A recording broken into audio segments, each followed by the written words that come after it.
Qu'est-ce qui fait la différence dans un DJ set? Quand tu as commencé à apprendre le DJing, bah forcément tu t'es intéressé aux transitions, et c'est normal. En même temps, c'est logique. On doit être capable de passer des morceaux sans coupure et sans péter l'expérience de danse des gens, donc forcément on a besoin des transitions. Et rien que pour maîtriser cela, il y a du boulot, et ton rêve, c'est de devenir un as des transitions et d'être capable tout simplement de faire tous les enchaînements possibles en fonction des différents genres musicaux et peu importe le contexte qu'on te donne. Et pour gérer cela, tu diversifies tes techniques de transition et tu commences plutôt bien à gérer le truc. Et là, tu n'as qu'une hâte, c'est d'aller devant des gens et de montrer tous tes skills de transition pour les impressionner et que les gens se disent « Waouh, ce mec est vraiment fort ». Sauf que au final, ton audience, tu te rends compte que tes transitions, elle en a un peu rien à faire. Les gens réagissent pas forcément à toutes les transitions que tu envoies et t'as pas l'effet waouh que tu recherchais à la base. Pire que ça, tu t'aperçois que des DJ qui en ont un peu plus rien à faire des transitions, ils arrivent à créer des réactions de malade auprès d'une audience et là tu commences à te questionner. Tu te sens frustré même, tu te dis que les gens ne comprennent rien et que pour le coup ils oublient que le DJing c'est avant tout être capable de bien enchaîner des morceaux. Au final les autres DJ c'est des imposteurs, c'est-à-dire qu'il leur suffit juste de jouer des morceaux que les gens connaissent et ils arrivent à créer de la réaction. Et ça c'est beaucoup trop facile, tu dis dans ta tête. Tout ça, ça te questionne et ce qui devait être ta valeur ajoutée, ta fierté, n'est véritablement qu'un élément très peu remarqué de la part de ton audience. Et ça te frustre. Pourtant tu restes un passionné, ça c'est véridique, tu le sais, c'est au fond de toi, c'est dans ton cœur. Et pour rien au monde justement tu vas abandonner ton amour du DJing juste parce que ton audience a besoin que tu leur joues des morceaux connus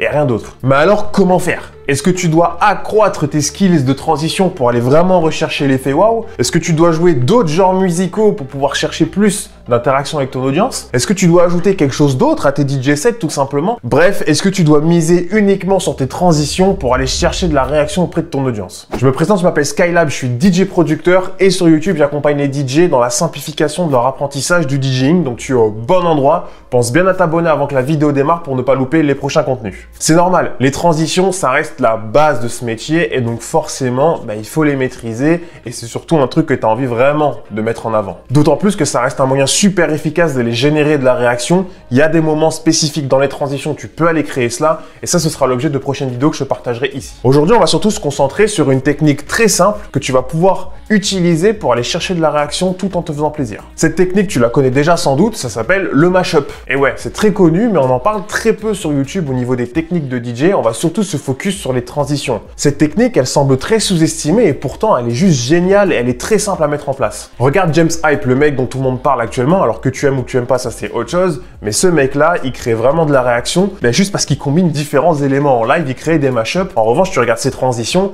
il n'y a rien de révolutionnaire. Le cœur de son DJ set, il se joue dans sa combinaison d'éléments et les mashups qu'il arrive à créer en live. Et en même temps, c'est normal, il y a deux avantages énormes à cette technique. Le premier avantage, c'est que tu es actif en live. Tu vas vraiment déployer des techniques de DJ assez cool et donc toi, tu te fais plaisir. Et en plus de ça, ça impressionne parce qu'on voit quelqu'un qui est en train de manipuler tout son matériel comme ça, comme un ouf. Et deux, super important, tu peux jouer des prods que tu kiffes, d'accord? Des trucs qui sont pas forcément très connus, qui sont dans ton genre musical et qui correspondent à ton identité, tout en amenant des références que le public va connaître et qui va justement créer une réaction. Donc c'est vraiment le combo parfait et c'est la technique pile poil dont tu as besoin pour aller générer de la réaction tout en te faisant plaisir. Et c'est précisément ce qu'on va voir aujourd'hui. Mais avant que la vidéo démarre, j'ai une super opportunité à te partager. Ça fait plusieurs mois que je le fais. Tu as l'occasion aujourd'hui de passer 1 heure de live avec moi. Le but est simple. Dans un premier temps, on apprend à faire connaissance. C'est toujours cool. Et surtout, dans un second temps, tu me poses des questions sur les trucs vraiment qui te posent problème actuellement et on cherche à solutionner ça ensemble. Pour profiter de ça, il n'y a rien de plus simple. Tu as un lien en description qui va te rediriger vers mon calendrier perso de prise de rendez-vous. Dessus, tu choisis le jour et l'heure à laquelle tu es disponible. On se capte pendant 1 heure,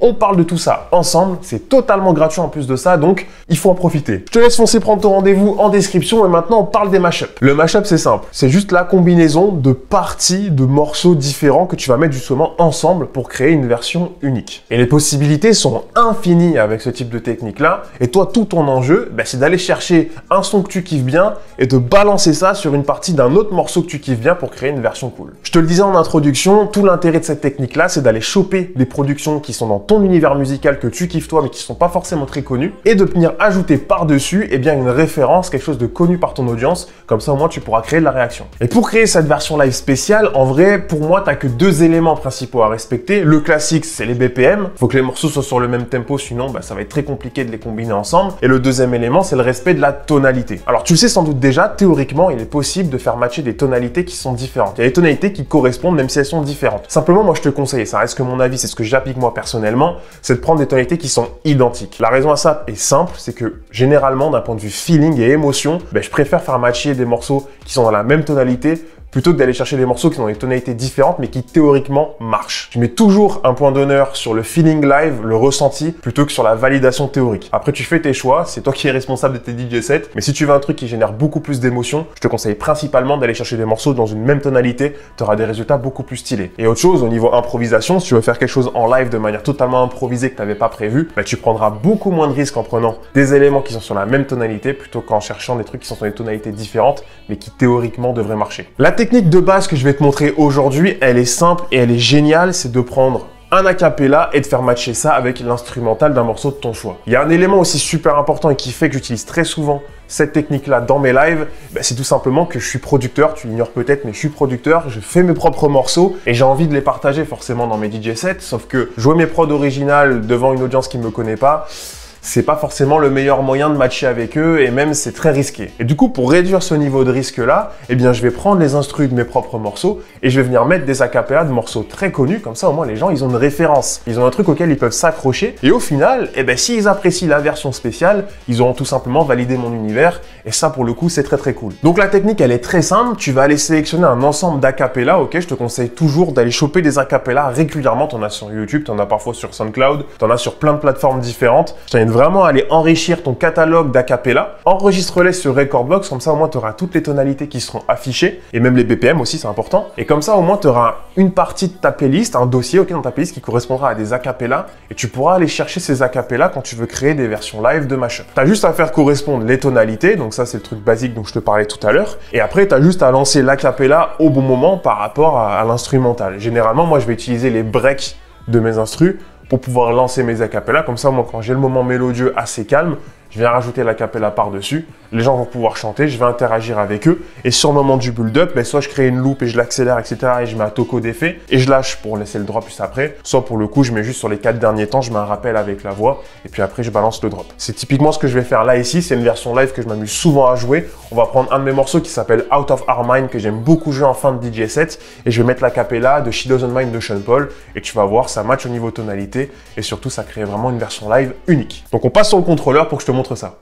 Push it back on it, bring it back on it. Give me the thing, become a waffle lock on it. Bind it, wiggle it, set the chuck on it. 2 more shots, now we in a hot panic. 2 girl and I'm ready for jump on it. 2 to my word, I'm ready for top on it. Ready for run on it, ready for dunk on it. Tag team in fire truck, we pump on it. Hands up high, we burning up the sky. We got the dance all crazy, got the club on fire. I like the way you dance, you got me in a trance. My baby, she don't mind at all. Girl, I got you so high. And I know you like, so come on push it on me. If it feels alright, when you drop it low and bring me up. No, she doesn't mind, she doesn't mind, she doesn't mind. Girl, I got you so high, and I know you like, so come on push it on me. If it feels alright, when you drop it low and bring me up. No, she doesn't mind, she doesn't mind, she doesn't mind. Girl, I got you so.